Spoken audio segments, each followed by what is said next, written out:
Today we are going to once again talk about where in the world is the Sun Princess with a little bit more insight of where she is supposed to be in the near future. We're also going to talk about some exciting news from Carnival Corporation. We've got really exciting things coming out of Cunard Cruise Lines. We're going to go over a couple of questions some of you had regarding my video for first-time cruisers the other day, as well as news from Santorini. So we've got a lot to talk about today. So let's go ahead and get started.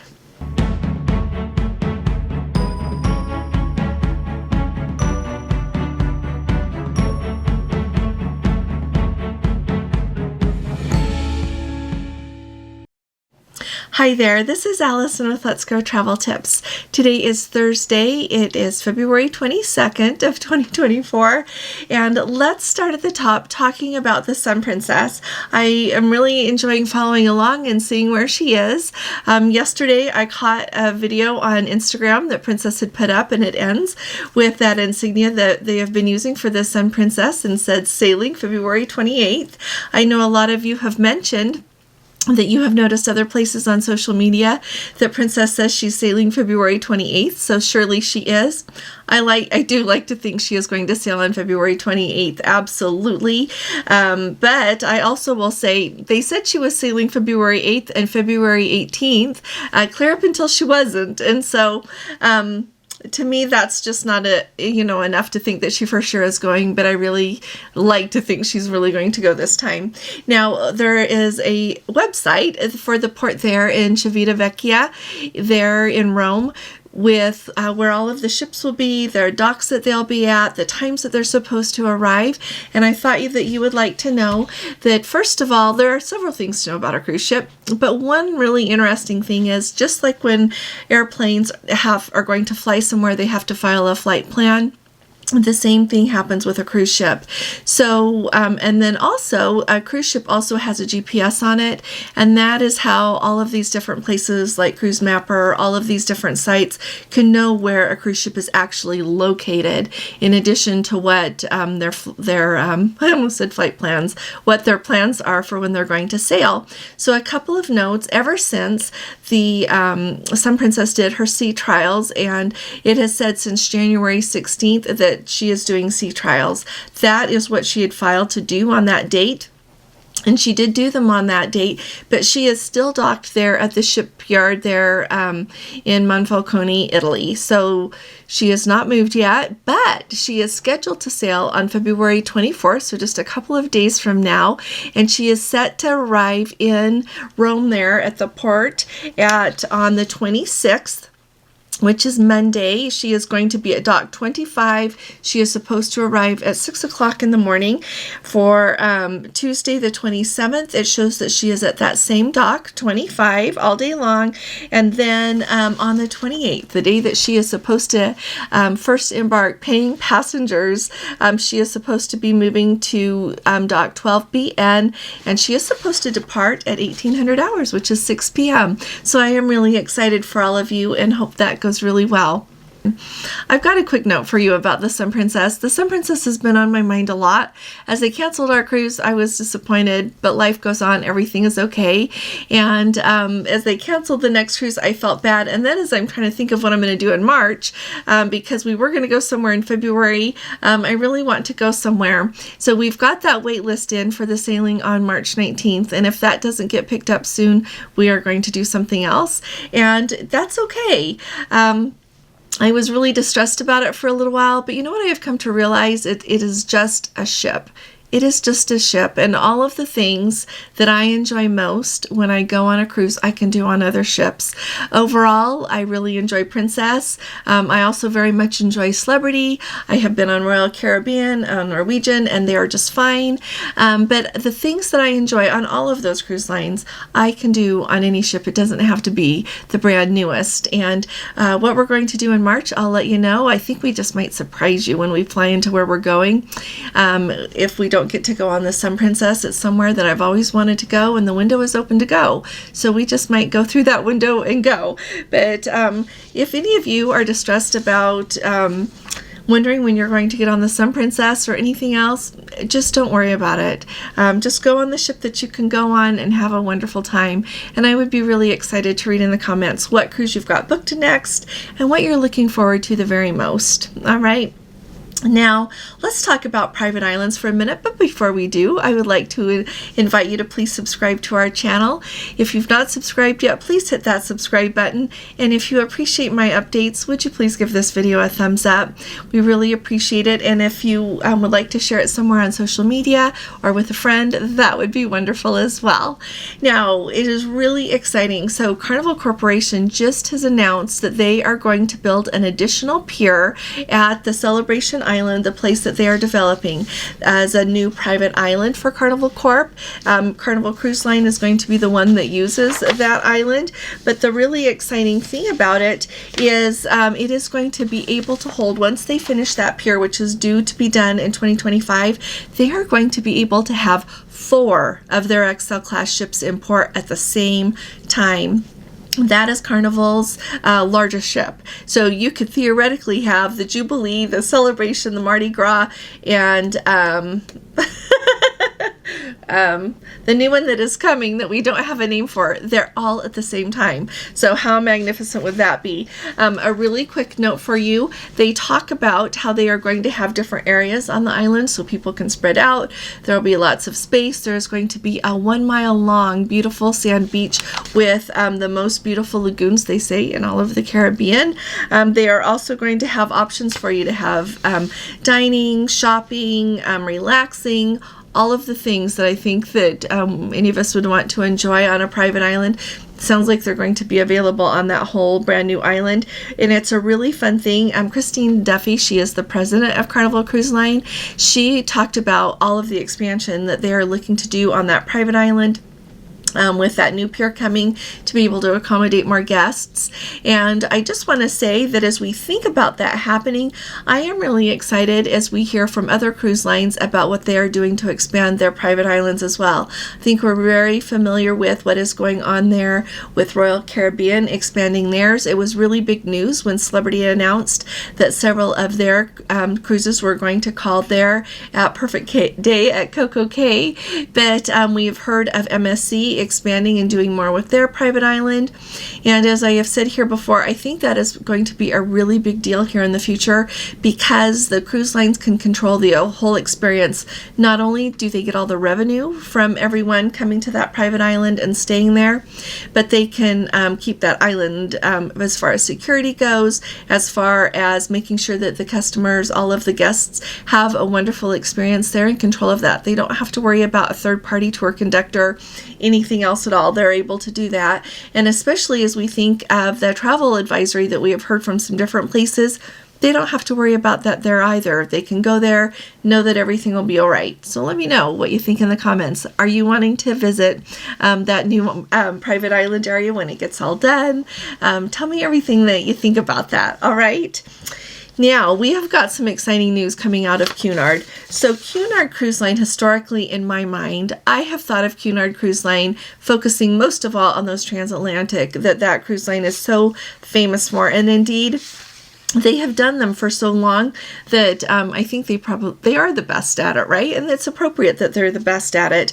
But they have announced, clear from now through early 2027, a bunch of their sailings, and it is truly game-changing what Cunard is doing heading out into 2026 and into 2027. So let me tell you this here really quick. One thing, well, first of all, you know Cunard has 4 queens, and I love to talk about that. They've got the Queen Elizabeth, Queen Victoria, Queen Mary II, as well as the brand new Queen Anne that is coming really soon here in May. One of the really exciting things to come out of these new itineraries is that Cunard is going to have their very first sailing through the locks there of the Panama Canal. Another really exciting thing is they have this whole new Caribbean itinerary and season going for the Queen Elizabeth. So that is on my bucket list. I want to try the Queen Elizabeth there in the Caribbean. So they're going to be doing round trip sailings from Miami. So that's very handy. The Queen Anne and the Queen Mary II are going to be sailing world voyages at the same time. Those will be departing in January of 2026. They are actually going to a lot of ports that they have never called at before, as well as ports that are not visited very often by cruise ships.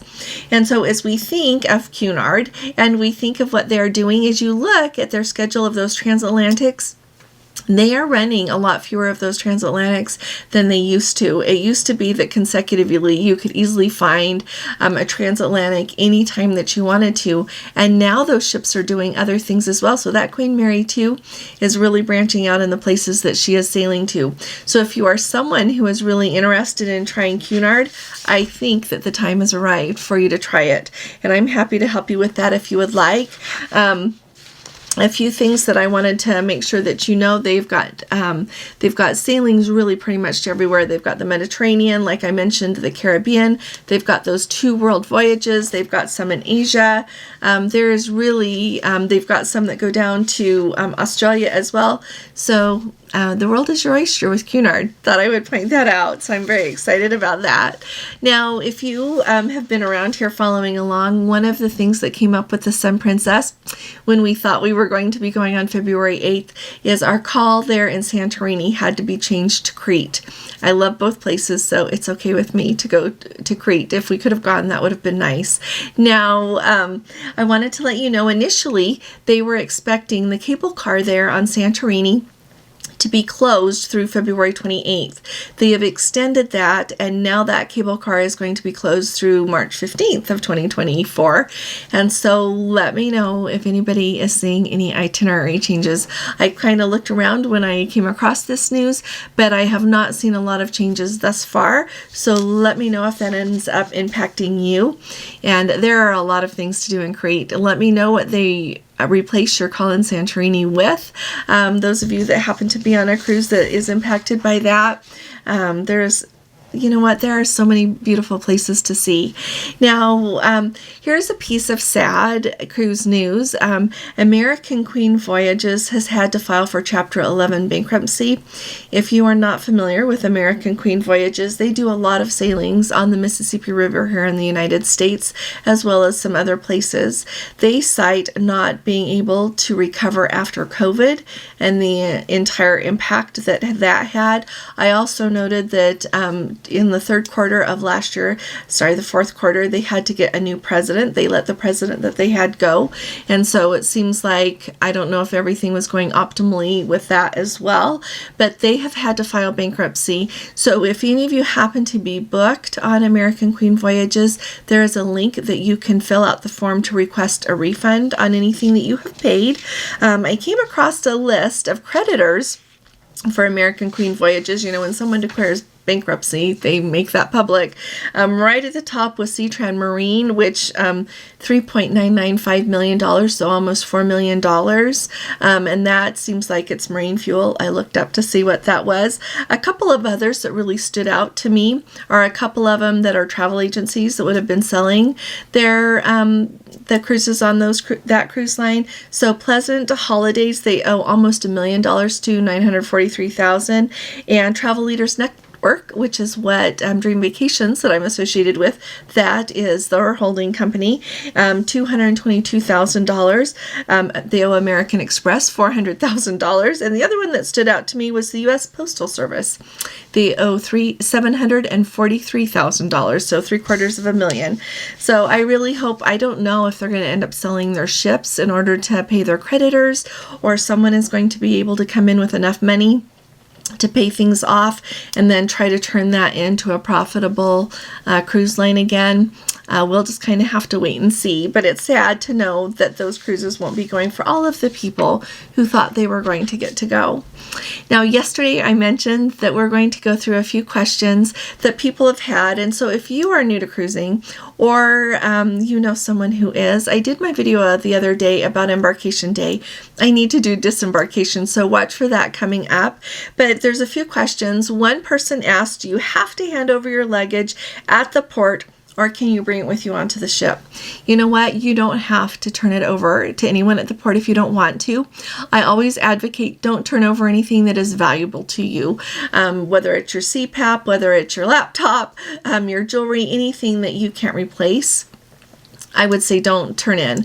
And so you can I always bring a rolling carry-on with me with my bag on top, but I turn in like our checked luggage. But if you don't want to turn yours in, you don't have to. You just have to pull it with you through the whole process, and be aware that it really depends on the port. Some of the ports that we have sailed from have quite a distance that you have to go to roll your bag, and some of them it's not quite so far. So make sure that if you keep it with you, you're okay to be able to pull it up the ramp, because often like the gangways are sloped up, and so make sure that you can do that, and then you just keep it with you. Now be aware that if you get on the ship a little bit early, often the staterooms are not ready for you, so you'll just need to keep your luggage with you, whether you're going somewhere to eat or sitting down to enjoy a drink or whatever you're going to do. You just keep it with you until they open the staterooms. I think that's just what you need to know about that. If you do turn it in, then it will show up at your stateroom. The porters or crew members will bring it to your cabin for you.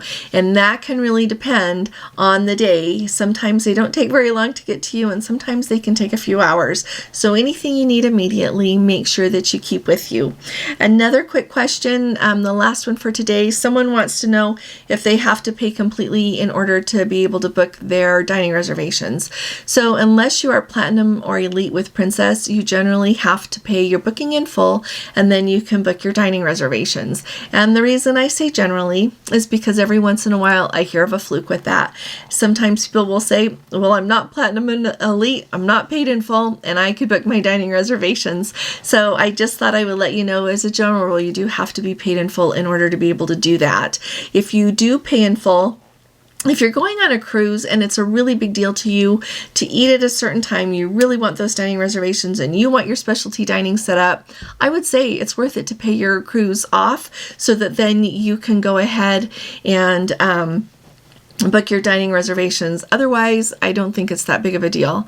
The other thing that I would note about that is they are still having the problem that if you have a premier package and you get that specialty dining with it, they're making you pay for it. As a general rule, every once in a while there's a fluke to that as well, and then you have to go to customer service when you get on board and ask them to apply your package to cover that specialty dining. All right, just wanted to let you know. And then they don't credit that back to your credit card. They put it on your account as onboard credit. It's refundable onboard credit, and so if you don't spend it during the course of your cruise, you'll get it back.